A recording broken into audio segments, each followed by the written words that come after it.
Sa inyo ang alamat ng bayan. Isang sultan na lubos na nakatakutan ng lahat. Sobra sa lupit ang nabanggit na pinuno na tinatawag sa pangalang Sultan Barabas. Marami na siyang pinatay. Hindi na rin nabilang ang pinakulong niya sa piitan.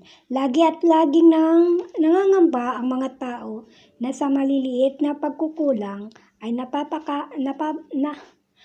napakalaking parusa ang ipataw sa kanila. Matanda man o bata ay takot na takot kapag nababanggit ang pangalang Sultan Barabas. Para sa nakakarami, ang Barabas ay kasing kahulugan ng kawalan ng katarungan. Hindi lamang malapit si Sultan Barabas, may kayabangan din siya. Gusto niyang yumuyuko ang mga tao kapag pinapatawag niya. Nais niyang isipin ng lahat na lagi siyang nakatataas sa kanila. Ito ang dahilan kung bakit kapag naisubsob ang korona niya sa makinang na korona, ang nabanggit na korona ay laging suot niya. Saan man siya mapunta, kahit sa pagtulog, mahigpit na yakap-yakap pa rin niya ang koronang, lalong nagpapayabang sa katauhan niya. Nangunguna rin sa kasaktiman si Sultan Barabas. Ang malawak na hardin niya ay inamumugaran ng iba't ibang prutas ay hindi niya pinapasukan kani-kanino man at gugustuhin pa niyang mga bulok ang mga makupa, mangga at chisa at bunga ng mga puno kaysa sinumang maralitang kumakalam na ang tiyan. Ang kawalan ng katarungan ni Sultan Barabas ay minsan lamang napatunayan. Ayaw na niya ng sultan na gabi niya ay nasa lasangan pa ang sinumang sa kanyang mga nasasakupan. Isang mangingisda noon ang may minalas nang abutan siya ng hating gabi sa panghuhuli ng isda. Sapagkat walang awa sa kapwa, pinadakip ni Sultan Barabas ang mangingisda at pagkatapos ay patawarik na nilublob ito sa tubig at ipinakulong pa ni Barabas. Ang pobre, nakarating sa agwas ng pangingisda na isang magdadaing ang balitang magpaparusa at magpapakulong dahil dali itong nagpunta. Kahit alam niyang natutulog pa ang sultan, ay pinuntahan niya at kinatok ang tirahan ng pinuno. Galit na ang tagising ng sultan. Itinanong ng mayabang na pinuno kung sino siya. Sinabi ng kumakatok na magdadaing ang asawa ng mangingisda at naroon siya upang pakiusap na pakawalan na ang ikinulong na baliktad.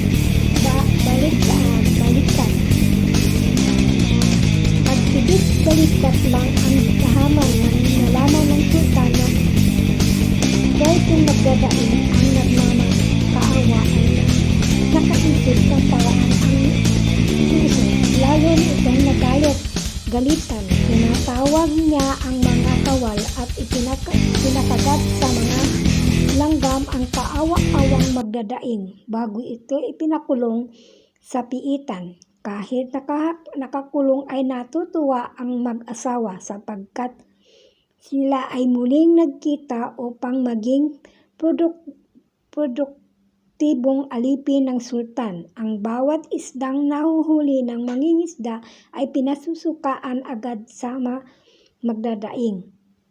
Bagamat maligaya ang mag-asawa na kahit mga alipin ay magkasama, sumanggi rin sa kanila ang kalungkutan kapag naalala nila ang tanging anak na naiwan sa kanilang tirahan.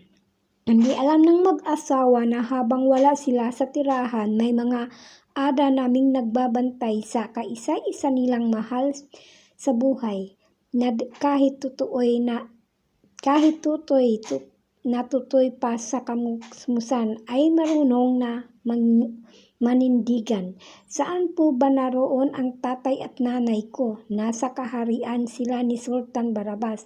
Pinaparusahan sila at ipinakulong sa mga kasalang hindi nila dapat pagdurusahan.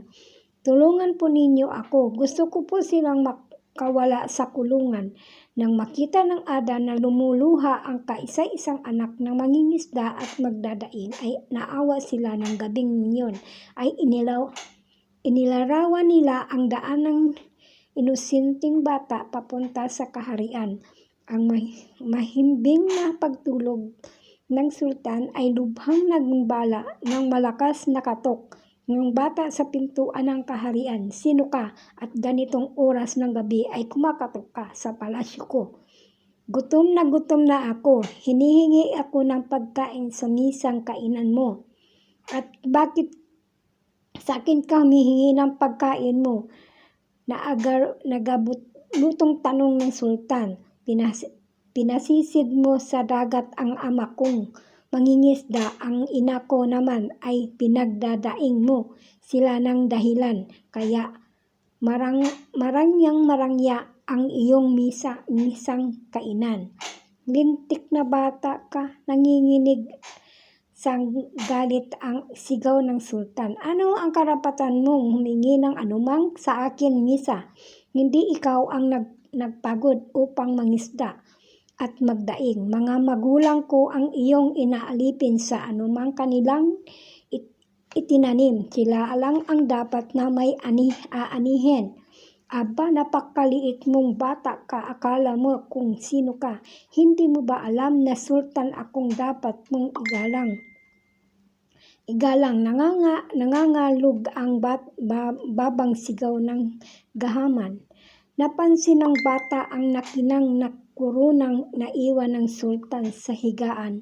Tinakbo niya ito at sinuot at insultong nagwika ang kuruna ay ipinapatong lang sa ulo ng leader na mabuti sa tao. Masama ka, ipakukulong mo ang ama at ina ko. Ngayon ako naman ang mahabulin mo at ipakulong mo. Nanginginis ang pagtatakbo sa loob ng palasyo ang bata. Sa sobrang galit ng sultan ay hinabol ang musmos. Hindi maaabot-abutan ang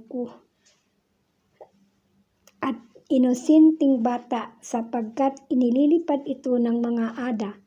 Nakarating ang habulan sa malawak na hardin. Taniman ng maraming puno kahoy. Sa sobrang pagod ay sumakit ang dibdib ng sultan na ikinatumaban niya. Noon din ay namatay ang sultan. Walang pagpapahalaga sa tunay na kahulugan ng katarungan. Sa lugar na kinatumbahan, inilibing ang sultan. Ang kamatayan ng ganid dapat sana'y ipagluksa ay kinatuwa pa ng marami.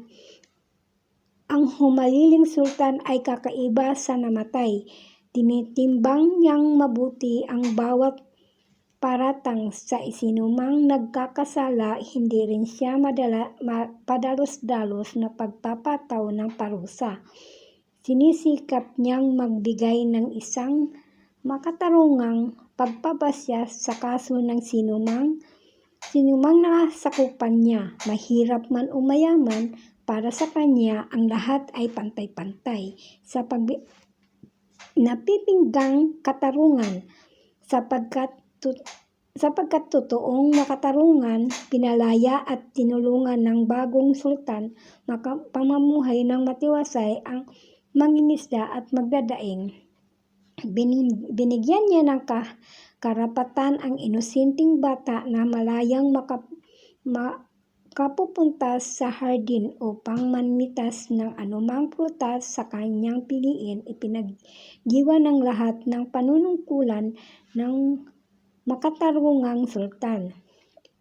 Isang araw, sa naglilibot ng hardin ng palasyo, ang bagong sultan ay nakatawag ng pansin niya ang isang halamang tumubo sa pinaglibingan kay Barabas. Pinagdiligan niya ito at hindi ito ay pinapalagaan araw-araw. Inaalagaan ito araw-araw. Ilang taon din ang nakaraan at naging malaking puno ang halaman. Nagtataka ang sultan nang mamunga ang puno sapagkat mukha itong ulo ng tao na may korona at tuktok. Puro na ang tuktok. Si Barabas yan, sigaw ng mga tao. Nang tikman nila ang bunga ay nagulat sila. Napakapait-pait, kasing pait ng ugali ni Barabas. Ilang araw lang nang lumipas ay lumaki ang mga bunga ng berdeng prutas. Ng kagatin ng bata ay napasigaw sila. Pagkaasim-asim, kasing asim ng mukha ni Barabas. Hindi nagtagal, ang mga berdeng bunga ay dumilaw at huminog. Nakapangiti ang lahat nang mapansin ang bunga at kagatin. Pagkatamis-tamis, pagkasarap-sarap ng Barabas. Magmula noon, tinawag ng Barabas, Bayabas ang berdeng prutas na may nakapatong na korona. Minsan nanungkit ng berdeng prutas ang ilang paslit na bata at tanungin ng mga nakakatanda kung ano ang tawag sa nabanggit na bunga, ay sabay-sabay silang nagsisagot na Bayabas. Bayabas, Bayabas, Barabas, Bayabas.